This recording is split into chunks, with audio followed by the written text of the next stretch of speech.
Assalamualaikum warahmatullahi wabarakatuh. Akkam jirtu hordoftoota kiyya kabajamoo qaqqaalii walitti deebina gaa. Ana Meeysar Abbaasii.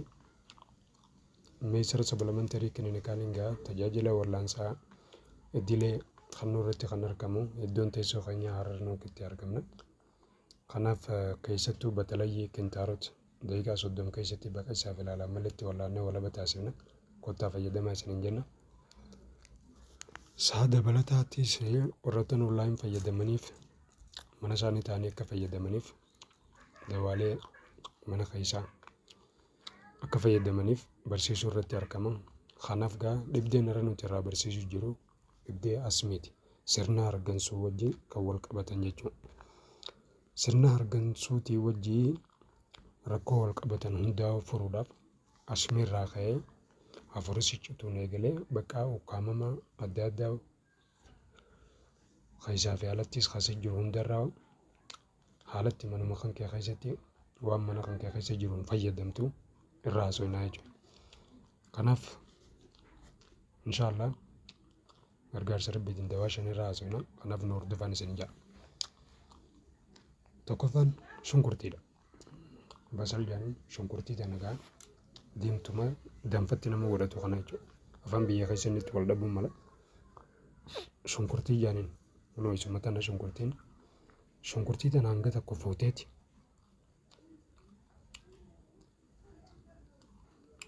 Akkasitti hurreessitee eegee hurreessitee booda ishii tana ibiddarra keessee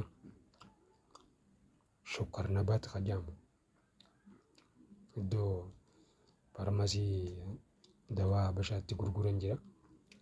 Shukkarnabaat jedhamu takkaa'uu shukkaruma hurreessitee itti goota. Shukkara hanga tokko itti goota. Hurraa isaa. Kanaaf hoggaa ibiddarra keessee booda shukkara kanaa wajjin wal fudhatee waliin bayti. Shunkurtiin tun hoggaa waliin baytee booda ni dhiifta. Ibiddarraa buustee hanga inni qabbanaa'utti. Achii booda ishii kana fuuteeti wayin dabbaa wayin burcuqqoo qaruura cuqqaallaa qabdu waan qulqullii ta cuqqaallaa qabdu keessatti naqattaa jechuudha. Achii booda ni cufta fuuteeti firija keessa kaa'atta. Achii booda ni fuuta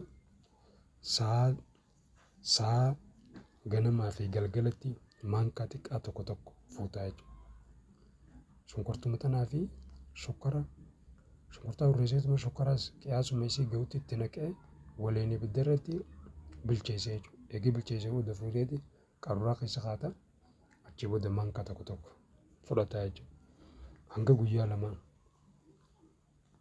kaawuu hanga guyyaa 3 fudhataa jechuudha. Kanaaf saayinsii takka asmiin inni qabu sun isarraa gal lakkisaa jechuudha isin rabbiiti.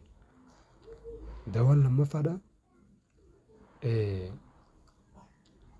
Khabiizaa.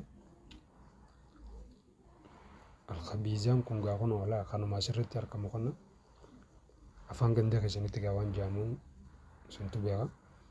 Khabiizaa kana fuuteeti isa hodee fuuteeti jawzatu khashkhash kunoo jawzatu khashkhash kanuma jawzatu khashkhash kanas fuutee achii booda kammoona maankaa xiqqaa tokko itti dabaltee kubbaayyaa bishaan tokko keessa naqxee bishaan kubbaayyaa sanii naqxee danfistaa jechuudha. Hoggaa danfistee booda achii booda maaliin mi'eessita? Hoggaa kubbaayyaa danfistee bishaan kubbaayyaa tokkoo fi khabiizaa kanaa fi jawzatu khashkhash kanaa fi kammoona kana walitti gootee qiyaasatti waliin bishaan kubbaayyaa tokko keessa danfistee booda kubbaayyaa bishaan danfisan fuutee irraa buustee dibsu qarnuub kanaan mi'eeffattaa jechuudha. Maankaa ta'u guddaa dibsu qarnuub kanarraa fuutee itti goota. Dibsu qarnuub kun gaa bakka cimmaa fi maarratti gurguranitti argama. Irraa laalachuu dandeessanii jechuudha. Kanaaf kunoo innis kanuma asirratti argamu kana fuuteeti ganamaa fi galgala ganama subii garaa qullatti galgala immoo eega nyaattee booda fudhattaa jechuudha. Yoo feete zayituuniin walitti laaqqattee ija kana qomarra dibattaa jechuudha. dibsii kanaa fi zayituun kana waliin laayitee qomarra dibata. Akkasitti qomateetira gama dudduubaatii gama fuulduraatti dibataa jechuudha. Achi booda haala kanatti fuftee dawaa kana godhachuu irratti guyyaa 15 achi booda haayis taataa jechuudha dhibdee kanarraa. Dhibdee sirna hargansuu asmii takkaa'u rakkoo ujummoo sirna hargansuu qabdu kanarraa jechuudha. Inni sadaffaan gaabbulayyiin keenya somba kan kee yoonii fi qoshaashee nama sijaaraa dhugu ta'ee gaafa ijoollee takkaa'u guddatee booda amma asmiin isa eegalte yoo ta'e takkaa'u nama guddaa dur sijaaraa dhugaa ture suusii qabbate yoo ta'e. Kanaaf somba kan kee keessa jechuun qaqa adda addaa waan jiru jecha balgamacha keessa jiru jiidhacha keessa jiru irraa baasuu yoo ta'e qullubbii tana ni futaa jechuudha. Qullubbii mana keessa ni jirtu sana. Isii tana fuuteetuma hamma tokko qullubbii rubuu takka dhadhaa loonii rubuu takka akkasumas daa'ima rubuu takka jara sadeen kana waliin nayitee waliin bilcheessite jechuudha. Takka qullubbii miika rubuu takka fuutee miika keessa nayitee miika gudunfitee bishaan distii guutee bishaan keessa bilcheessite jechuudha. Odoo bishaan qullubbiin tuyin achii booda fuuteetuma dhadhaa fi daa'ima rubuu dhadhaa rubuu waliin nayitee wali garagalchitaa jechuudha. Wali garagalchitee achii booda qabbaneessitee qaruuraa cuqqaallaa qabdutti takka waan cuqqaallaa qabutti waan qulqulluu ta'e cuqqaallaa qabutti naqattee akkasitti kaa'attaa firija keessa ganamaa fi galgala maankaa tokko maankaa xiqqaa tokko ganamaa fi galgala maankaa xiqqaa tokko fudhataa jechuudha. Akkaan balgama sirraa wanna godhuu fi tuubboo somba keetii siif karaa banuu irratti dawaan sitti hima kun akkaan barbaachisaadha jechuudha. Itti fayyadamii si nyaata. Kanaaf gaa inni afuraffaan obboleessa fayyaa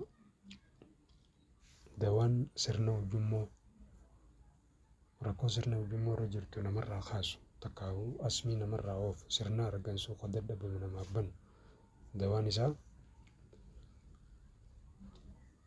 warra qulqulluu inni fuuta hobbo qoshoo tanuma dikee hundarraa meeritu kana ganda keenya jechuudha. Isii tana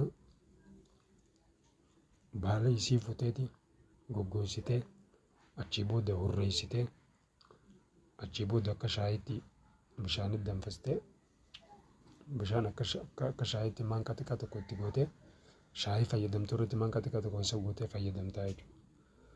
Yoonii fi asmiin tantee qofaa akka qabaattu taate si galee isa kana fayyadamtee sirraa hafaa jechuudha. Balqabnee haala kanaa itti furu nama qofaan akkaan itti jabaates kanaatu irraa kaasaa jechuudha.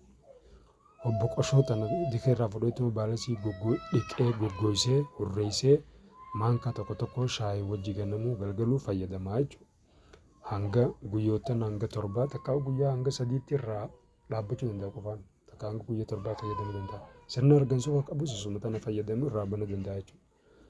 Kanaaf dawaan shanaffaadha. Kunis kanuma bishaanitti danfistuu hashiishatu shammuu qajaama kun kanuma asirra jiru kana afaan gandaa keessanitti yaa waan jaamsintu beeka. Isa kana amma tokko ni fuuta. Loozul huluwwii tanas ni fuuta. Isaan lachuutu goggogsiteetuma maankaa tokko fuutee warraa isaa danfistaa jechuudha. Bishaan litira 4 keessatti isa kana maankaa guddaa tokko keessa nayitee danfistaa jechuudha.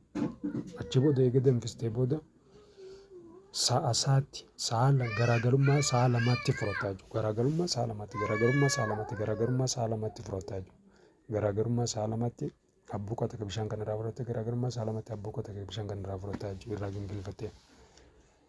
Akkasitti hanga qadirii siinii takka hanga kubbaayyaa takka hanga burcuqoo shaayii xiqqoo san jechuudha. Takka hanga siinii takka irraa fudhataa jechuudha. Saala garaagarummaa sa'a lamaatti. Haala kanarratti hoggaa dawamtee hanga guyyaa 3, 4 torban tokko yeroo turtee sirraa banaa jechuudha. Sirna hargansuu kan keetii akkasii sirraa banaa jechuudha. Kanaafuu irraa fagaachuun barbaachisaadha.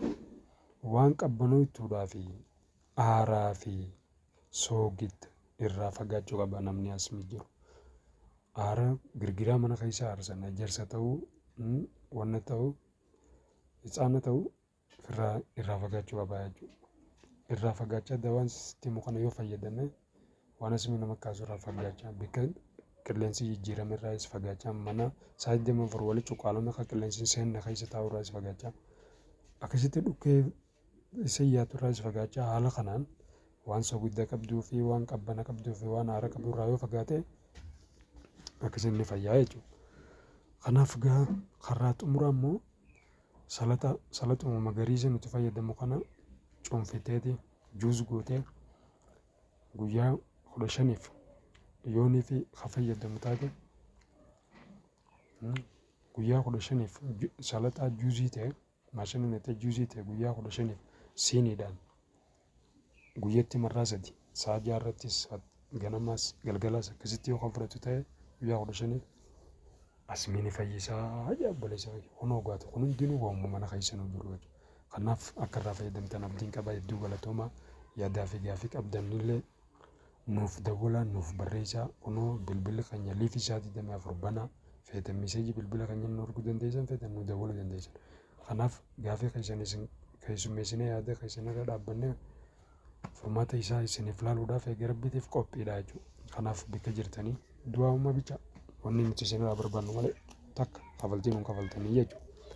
Kanaaf jabaadhaa irraa fayyadaman isin jaa hedduu galatoomaa meesar sablamentarii kiliinikaaliin tajaajila wallaansaa hedduu kan nurratti kan argamu keessattuu batalayii teessoon isaa Harar Nookitti argama.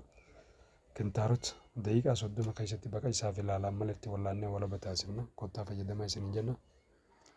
Kanaaf dhibeelee birootis baay'eedhaaf tajaajila kan nurratti kan argamu. Akka dhuftanii irraa fayyadamtan isin afeerraa sumaan informaashinii nama biraatiif nama rakkina dhibee qabuufis informaashinii dabarsitanii akka irraa fayyadamu akka qajeelchitan isin gorsina. Kanaaf hedduu galatoomaa fayyaa ta'a fayyaan dhabinaa isin jenna nagaan naa tura hanga darsii biraatiin darsii haaraa walitti deebinutti. Assalaamu alaikum warahmatullaahi wabarakaatuh nagaan naa tura.